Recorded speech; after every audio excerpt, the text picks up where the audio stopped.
to the Not Great Parents podcast. I'm Molly, and this is a not great parent on the right of me, Nathan, and another not great parent over your head. And so that rounds us out right here with three not great parents. But that's right. We are excited to be here today. We love getting the chance to talk to you guys about parenting, about family, about some of the things that we all have going on in our lives. So today we have a little bit of a change in our normal schedule. We're going to do a mini episode, what we're calling a mini episode that just focuses on one topic and really talking about it kind of more in depth than maybe some of the things we've talked about on other episodes. But, this week we've had some news in Nashville with a school shooting, and we know that as parents, that is probably on your mind, and very possibly on your kids' minds as well. I know it's been on my child's mind. So we thought that this would be a good opportunity for us to just spend some time talking about having conversations with our kids. Also talking about, how to prepare them and protect versus protecting them, and really taking the time to think through that so that we can have effective conversations with our kids around tricky topics such as this. Well, I think, Molly, my kids are not in public or private school. My kids are homeschooled, so I don't have a lot of personal thoughts about that for my kids. And, we were also homeschooled. Right. So for my parents, and I remember I was 9 when kind of the first one that kind of hit public attention, Columbine High School, happened, the first kind of school shooting that happened.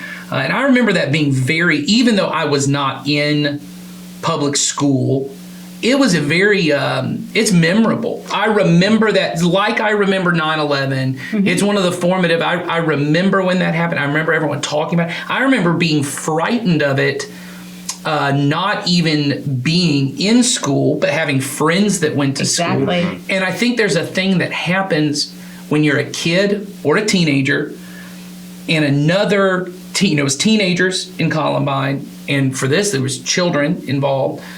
When someone your age dies and it's in a traumatic, it's a violent, I think it's the best way, it's a violent, aggressive kind of way, that is startling even if you don't know the other, child. Absolutely. Because I think it has never entered your brain until that point.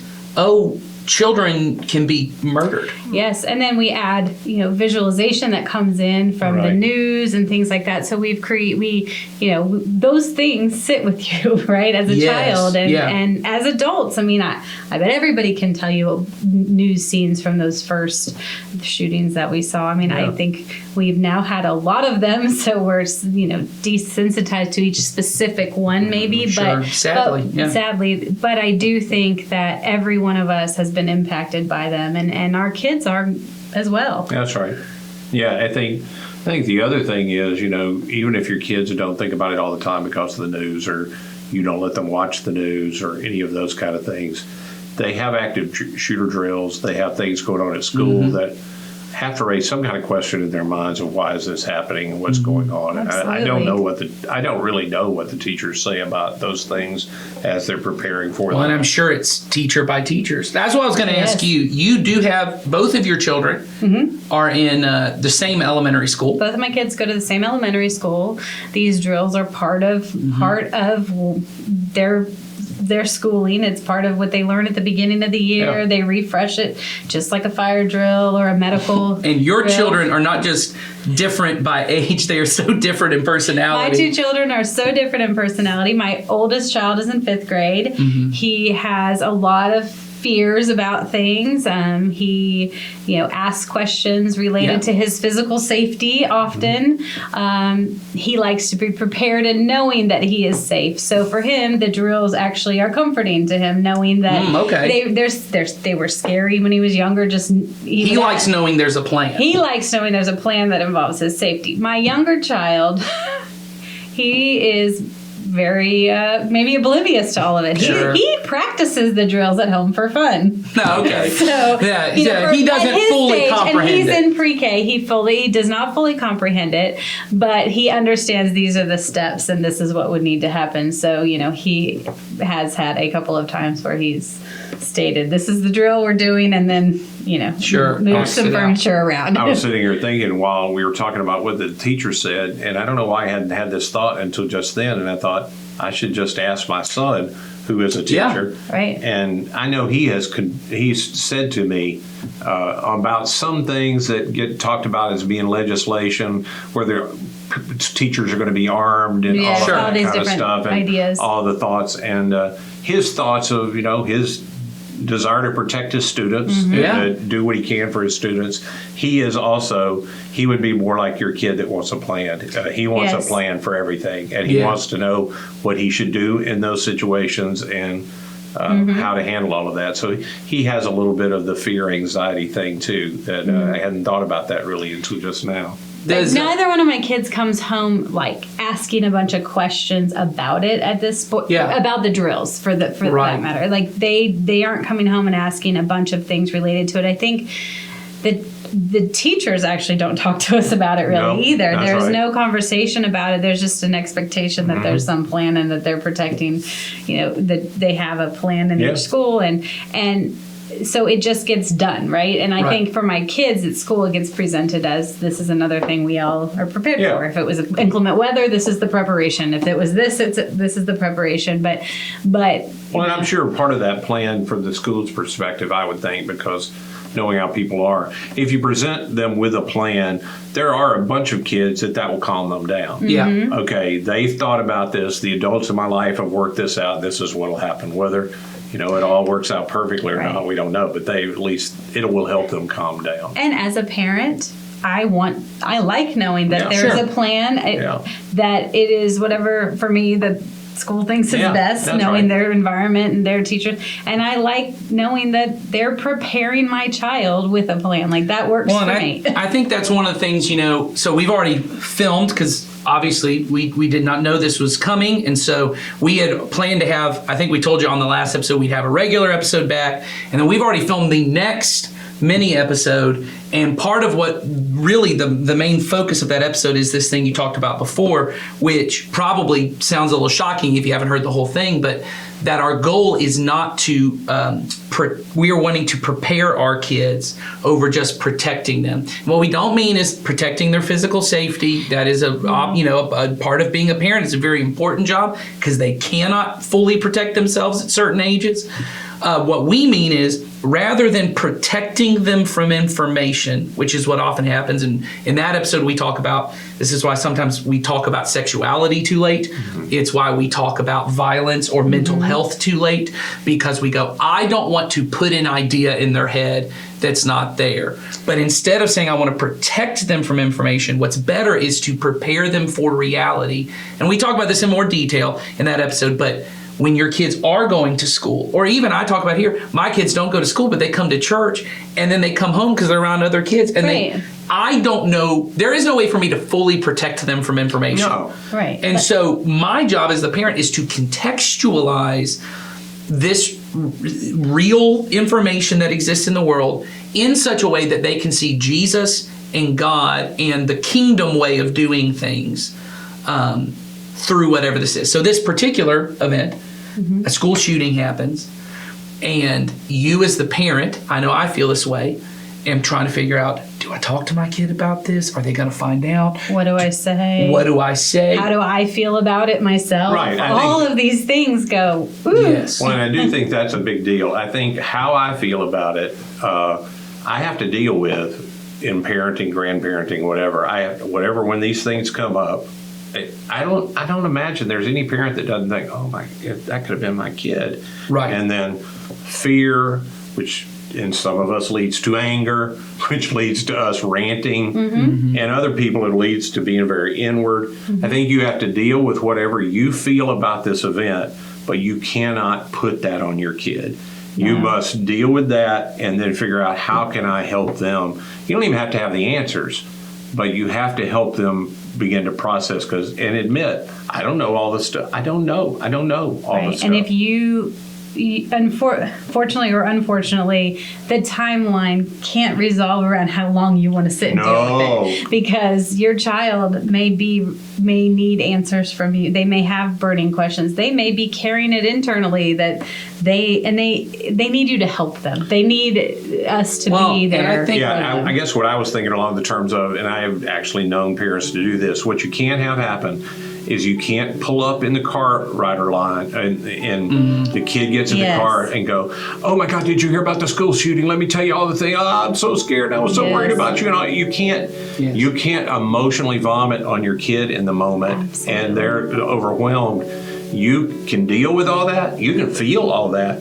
But at that moment, your job is to help your kid and find out where they are at the moment, because they're probably not where you are. Right. So in light of this most recent school shooting, I know a lot of you as parents are probably concerned about, how do I talk to my children about these kinds of things when they do happen? And so I thought it'd be helpful to maybe walk through just a few key points that you might want to keep in mind as you go through this process.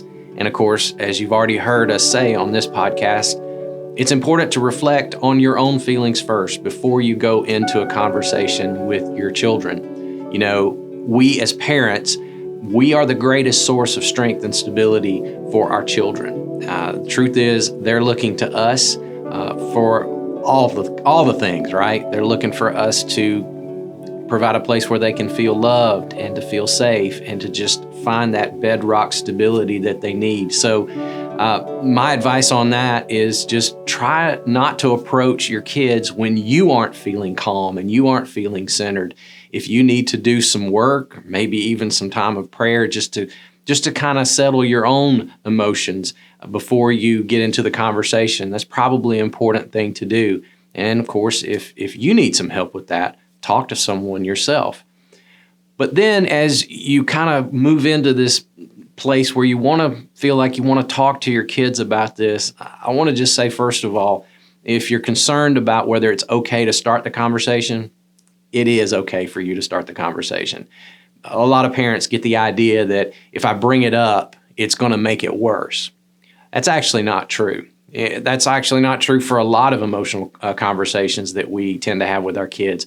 Because see, if the thoughts are already there in your child, you not having the conversation is actually worse, because it leaves the kid open to their own imagination and what they might just come up with in their head, or they might be getting some other thoughts or influences from friends or even from media. And it's important for you to step in and to be, again, that stable force or that framing kind of influence in their life. But if the thoughts aren't there, you're not going to make them any worse. In fact, you bringing it up may give them a chance to sort of work through and verbalize some of their feelings. Another thing that I think is real important, and I've talked about this on other episodes about how we talk about emotions with our kids, and that is, it's important to just ask questions. You know, things like, tell me what you've heard about what happened, or are you talking to your friends about it? Are your friends saying anything about it? Have you seen anything about this on television? And of course, are you worried about anything specific when it comes to you? And then just allow them to sort of drive the conversation instead of you inserting all of your thoughts, and find out what really bothers them first or what they're thinking first. And then you can sort of come in and offer your perspective. And again, this is another point that I've talked about many times when it comes to emotions, is our job is to normalize our child's feelings. See, everyone feels afraid sometimes, and you need to say that to your child, including you. It's okay to say, you know what, Mom or Dad, we get scared sometimes too. It's normal. And I would say this is a great time for when you do talk about how we deal with feelings, for you to share where your source of peace comes from, where your source of safety comes from. And that, of course, for us believers, it's our relationship with Jesus. I think this is a great opportunity when you have these emotional conversations and you talk about some of your own fears with your child, to tell them how you're praying in the days ahead. You know, we're praying for the families. We're praying for the people who were affected by this, and we're leaning on Jesus and how he comforts us and makes us feel safe, and how he protects us. And of course, in the conversation, it's important to emphasize safety. And if there's any misinformation, of course, when you ask these questions, you might hear some things from your child and it's just not right. And maybe they've gotten some ideas and they're a little bit out of whack a little bit. And so the truth is, there is no immediate danger to your child, and you need to remind them of that. The truth is, these shootings don't happen that frequently. We feel like they do because we see them on the news so often. But by and large, children are safe at school, and we need to remind them that they are safe. It's a good chance for us to remind them that there are leaders, there are teachers, there are first responders there who are protecting them, and there are things in place, and that they can feel safe in school. And there's that old thing you've probably heard before when way back in the day when Mr. Rogers was a thing in our culture, and he was very influential. Someone asked him this question. They said, how do you talk to kids when you see all of these things on television? And his advice was, instruct your kids to look for the helpers. Look for the good that's going on around that, and it will reassure them that, if anything like this happens, there are good people who are there to help and protect me. And so that's another thing that you might want to point them to, just to help stabilize them. What's interesting is as I'm having these thoughts and trying to decide how to present them to you guys, I actually had a conversation with my daughter. She's 16 now. She's in high school. And so I come home, and she's the one who informed me of this most recent school shooting. She said, Dad, did you hear about it? And of course, I hadn't at the time. And so I allowed her to kind of fill me in. I found out what she had heard. We both went on our phones and looked up some details because, again, she's a teenager. She's going to get these details. If she was younger, I probably wouldn't have done that with her. But since she was old enough and she was already investigating, we talked through some of those details. And then I began by asking those questions. And in fact, I just said to her, I said, so tell me, how does this sit with you today? How are you feeling about this? And it turned out to be a great conversation. We talked about all of the safety measures that she had seen put in place in school and how that was what helped her to feel safe. And so I reminded her of those things and just kind of checked in on her. And she was able to express some of the thoughts that she was having, and we processed some of those emotions. And it turned out to be, I think, something that she probably needed, because she came to me and she was letting me know that this is going on. And so leaned into those emotions, and it turned out actually, I think, to be a help to her. In the episode you were supposed to see today, we're talking about you only have so much time with your kids. And so you'll see more about this as it comes out, which means you only get so many dollars to spend on influence. And the point of that episode that you'll see is we want to spend all those on Jesus. And I'm not saying that doesn't mean you shouldn't talk to your kids about politics or you shouldn't put those things out. Politics by their nature, though, often, and what I mean is the rhetoric we have around politics, gives very simple answers to very complicated problems, which the older your kid gets, the more they want to poke holes in those things. And it becomes more difficult for you then to talk about what really matters in this situation, which is, where is God? As we said from the beginning, where is God in this? How can we see Jesus in this? And what would Jesus have me do in his kingdom? Because so, in all of this, and so I think you're right on where is God and what would I say. So if a kid asks me that, where's God in this? In this particular thing, we know there were some adults killed. Most likely, we may not find this out to be true, but most likely in every other one of these, those people were trying to protect children. Mm-hmm. And so where is God in that? Well, that's, even if those people aren't Christians, God has this thing that he places in us to protect and help children. So I would say to kids, where was God? God was in those people, and God was in the people who eventually stopped this man. I guess it was a man. I think this one was a woman. Was it really? This one was a woman. I think there's some things around that too. I don't know enough about the news around it. But like you said, and this is the unfortunate part, and this is when Molly and I talked about it, of responding to this one. I know this is going to be on the internet for a while, and unfortunately, there very well may be another one. So I don't even, with this specific case, right. I don't even know you have to get into the specifics on the case for your kid. You can just say, no, God is, like all. you said, God is with the people who are protecting. Because seeing as how I think you said 13 weeks into this year, and we've had 19 shootings. Yeah. You don't have to get into the specific because there will be another one. There will be another one. And you can have the conversation with them. Like you said, he's there protecting him. And what we know is that God is with every person. And, you know, I've shared this story with some other people before, but I just had a moment in a prayer one day. I should have not started sharing this. Sorry, it's very emotional. I had a moment in a prayer thing the other day where I had someone who lost their life, and I was just praying to God about it. I was so emotional about it. And I could see in the moment that while they were there and their life was ending, that Jesus was sitting right next to them. And that where we know Jesus was Jesus was holding every one of those people. Yep. And that he never leaves us. And I do think there's a comfort to that, to be able to say to our kids, he never leaves you. He's always going to be there. And that's where God is in the midst of all these things.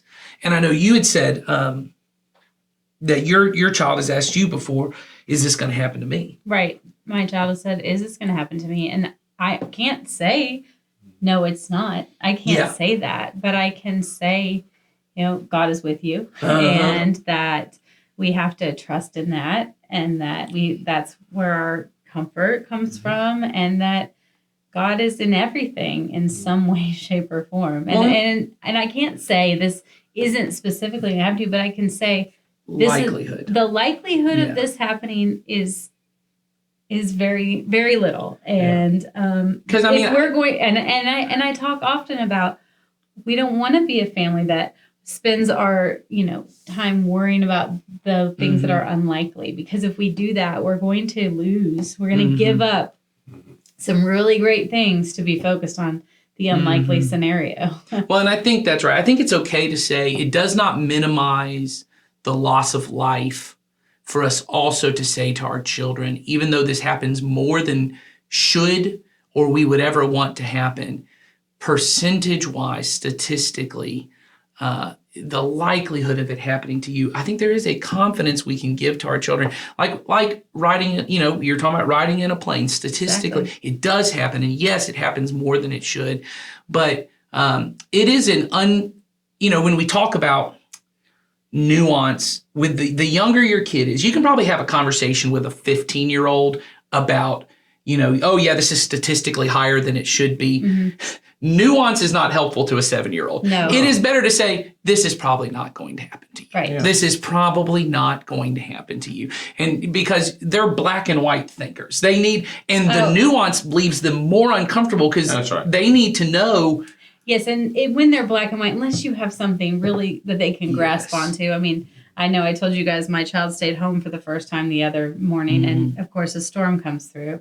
So when I talked to him about it later, I said, what were you afraid of? And he mentioned something about they. And I said, who is they? And what were they in your mind going to do? Right? And that was okay because he was able to say to me, well, they might rob our house or something. And so I was able to say, when you stand on our street, if you were going to choose a house to rob, would ours be it? And he said, because that's concrete to him. That's black and white to him. That's right. That's a scenario by which I could do it. Sure. I cannot do it in other scenarios where there's nothing tangible for him to grab onto because of the stage he's at in life. He's 10. Yeah. So then one thing my girls have asked me when we've talked about this before is, why doesn't anybody do anything about this? I mean, I've asked that question to myself. Have you? That's what I would have to restrain myself in talking to a grandchild about it. I would have to deal with myself of, why doesn't this get fixed? Why aren't we changing this? And so my answer has been to my girls, I do believe that there are people working to try and fix this. And I've told them, and even getting into just trying to help them understand policy, I said the struggle is in our country, not everyone can agree. And so there are people who have an answer, and there are other people who have another answer, and then there's a third group of people, and they got an answer, and everyone is trying to figure out. I said, unfortunately, there probably are some people in the mix who aren't necessarily even trying to do that. And that's the unfortunate, nature of humanity is everyone can't agree, and we all have different things. I said, but the thing we can know is that the question you're asking, this idea you have of someone should fix this, that's Jesus speaking through you. Well, and I would say that is there's a thumbprint of God in that. God definitely wants it fixed more than I. That's what I have to remind myself of when I, in another situation. I've been in that the last few days or so with a situation that's just so incredibly unjust to me that I've talked to God about it, and God wants this more than I do, and He is at work at it. Yeah. It just isn't happening on the timetable I want. And the part I play is continuing building into the kingdom. So I would say, again, if I'm talking to an 8-year-old, I'd say, everything we do in trying to help people follow Jesus, and you beginning to follow Jesus, is us trying to do something. We're trying to change people's hearts and help people one at a time.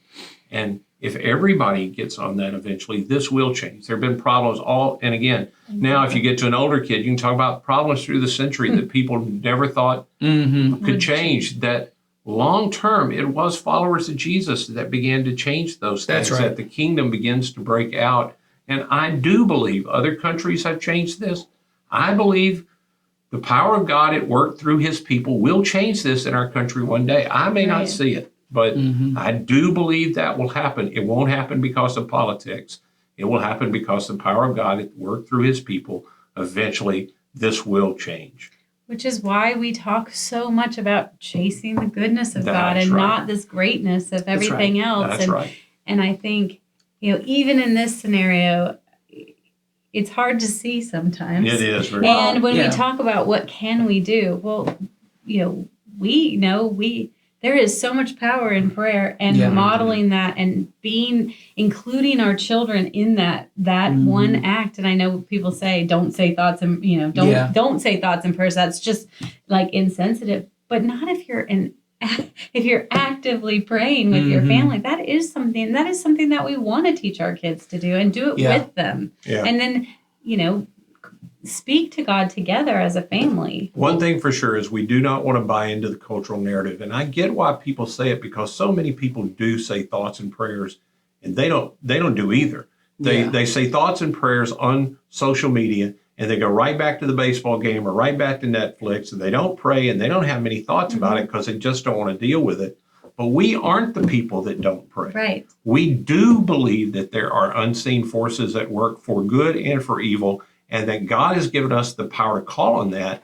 And somebody has to train our kids and our grandkids that is a real thing that's taking place. Even though I can't see it taking place, it really does matter. And so I'm going to do it. Right. Yeah. So if I say to my child, we should pray about that, then we need to stop and pray about it with our children right then and there. That's exactly right. Because if I say to my child, we should pray about that, and then he goes off and does one thing, and I go off and do we never experienced that, and maybe we did each individually pray, but it's essentially But I think it's a great opportunity to live out what we continually talk about here. I think it becomes a part of another answer that comes up a lot for my kids, or a lot of questions that come up where they ask me, why would a person ever do this? Why would a person? Because that, I think, one, it boggles I would hope it boggles almost all of our minds. And that's why I think, the whole conversation often is frustrating for me. And most political ones are too, because I think most evil, and I do think this is part of the spirit of godness, we look at evil and it confounds our minds. That even if this is a person who has mental health issues or has been hurt, or abused even in some way, the act that has happened is so evil by its nature. We look at it and our minds cannot wrap around I don't understand how I could get to a point. And then unfortunately, once again, this is what I meant by political answers being simple. Everyone wants to narrow it down to, one of three different problems that we could fix to get it down to. If we could get to this would fix the thing. And I think to be able to say to our kids, there's a lot of reasons maybe that contribute to it. It could be that this person had been really hurt in the past, and that hurt festered and they did never get healed within them, and it just grew and grew and grew. Or maybe it is that this person, for whatever reason, they were tempted by these evil thoughts and this evil within them. It grew, or maybe there is some mental health component, whatever you want to get to on the issue. But then I would say to my kids, we should be praying. Because, the tragedy of this thing is not just that there were people who lost their lives. That is a tragedy.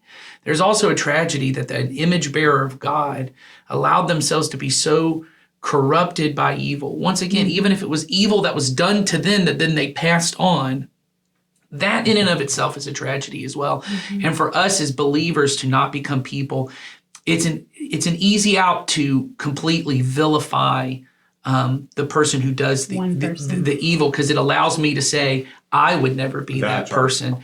And the truth is, what believers believe is all have sinned and fallen short of the glory of God. And what may have, I hate to use the word blossom, but what may have grown to this horrendous act of evil, that root is still within me. Mm-hmm. And for all of us to be able to say, all that we can do in these moments is to pray. And maybe I want to pray over, if you think the solution is some kind of legislation that needs to be passed, you should pray and say, God, would you move in the hearts of the lawmakers and maybe even in our country for there to be a movement to help get these things, that the spirit of evil that allows this kind of violence, there clearly is some kind of culture that cultural problem that has this evil of death that is just a violence, gun violence coming up. Pray against that. Pray against, the evils that are of mental health. The people who have all of these things that are afflicting them,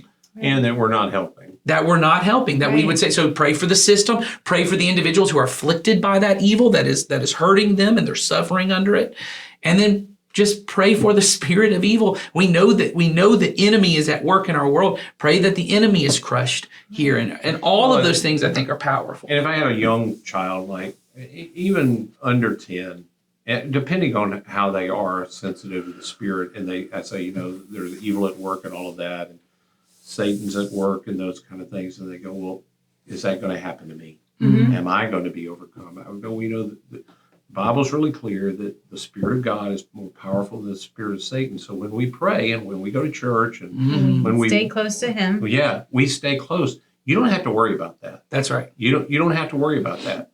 But when I do something wrong, even little things, all big things start with little things. I just confess it. God's good. He'll forgive me of that, and it protects me from Satan. Every time I do something wrong and I say to God, "Hey, I did it wrong. I'm sorry." It protects me from Satan. Mm-hmm. It protects the people around me from the influence of Satan in me, and allows me to be on the side of God in that. So with a young kid, that's what I would talk to them about.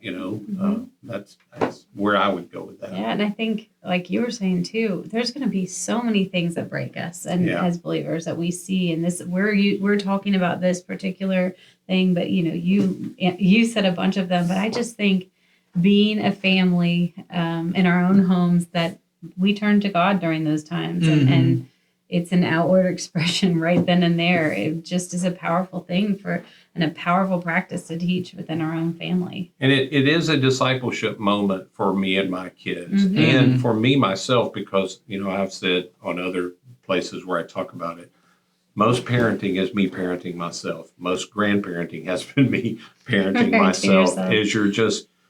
And in these moments where I have to teach my kids, I am in fact teaching myself, and I remind myself of what I really believe is true.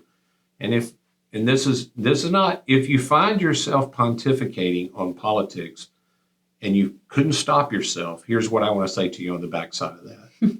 You have just revealed to yourself what you think really matters. Yeah, what will solve the problem. And it's a great opportunity for you to say, do I believe that's more powerful than Jesus? Mm-hmm. I know I went to that first, And I'm not trying to say that in a condemning way. There's no condemnation in that, but it is a mirror. Yeah. And I get a chance to look at it and go, do I want to teach my kids that a government that one day will fall, maybe not in your lifetime, but this will all governments eventually go away? Or do I believe in the one true King of Kings, Lord of Lords, and I'm going to point to that, even if I do it real shaky, and I have to say it with quivering voice because I really have been leaning this other way. You just have to look at these moments as discipleship moments for you and discipleship moments for your kids, and you say the right things and you may be preaching to yourself. Right. Yeah. Well, and I think to kind of wrap us up on this, I think a really important thing for us to always do at the end of these, like you said, is for one, to pray with our kids, especially if it's if it's a short conversation, it's a short conversation. If it's one where you've got a teenager, as Jason has talked about earlier in this episode, or if you've got, younger kids that are really nervous about this, that they're just very fearful, always leave them with hope. I think don't rush past the tragedy of it. Don't rush past the loss of life. If you've got a deep feeling, I got a couple deep feeling kids.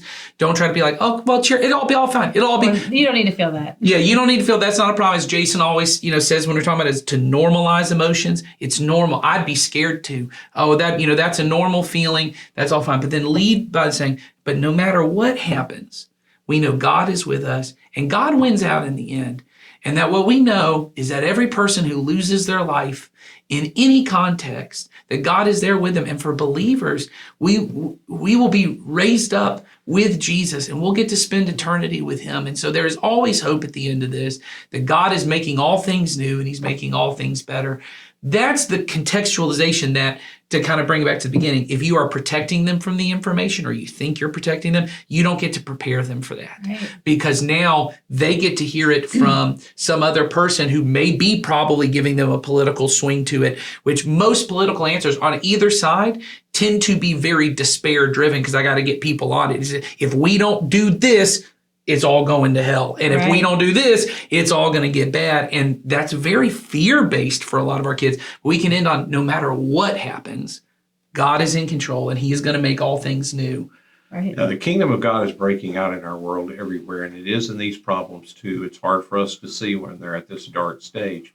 But that's what I want to lean into, that love, joy, peace, patience, kindness, goodness, gentleness, self-control, all the things that Jesus came to give us, does win out in the end. And I want my kids to know that. And I want them to lean into it, even when I'm afraid, even if they have to talk to me about it every day, that those things are what we are trying to bring about in the world. But we can't bring them about in any other way than in the way of Jesus. Right. So I think if you have other questions about this, we have that link. Yeah, we have a link in the description there. In the description, and we want, feel free to submit any questions about this or anything else for future episodes. But certainly, if anything came about in your mind from here, let us know. We will look for an opportunity to talk about it because I think this is important information. So yes. I think we've exhausted. I think we have. I was just wondering, you all call this a mini episode. It's not that many. I was just thinking, I don't know how long your episodes would normally go, but we don't have a clock, so we just talk long until we get to the point where we feel like we got through the material. It's mini in that it's basically this and that segment with Jason, whereas normally we have like 7 segments. We don't have all these segments to it. So, all right. Yeah, but it's mini in that people would probably rather listen to this than the other stuff. So I have enjoyed being a part of this. Well, we've been glad to have you on the podcast. We are glad you were with us today. It probably won't be the last time we bring you on. Wow, that doesn't normally happen. Well, for any information you need, or look in the show notes, and we'll see you all next time.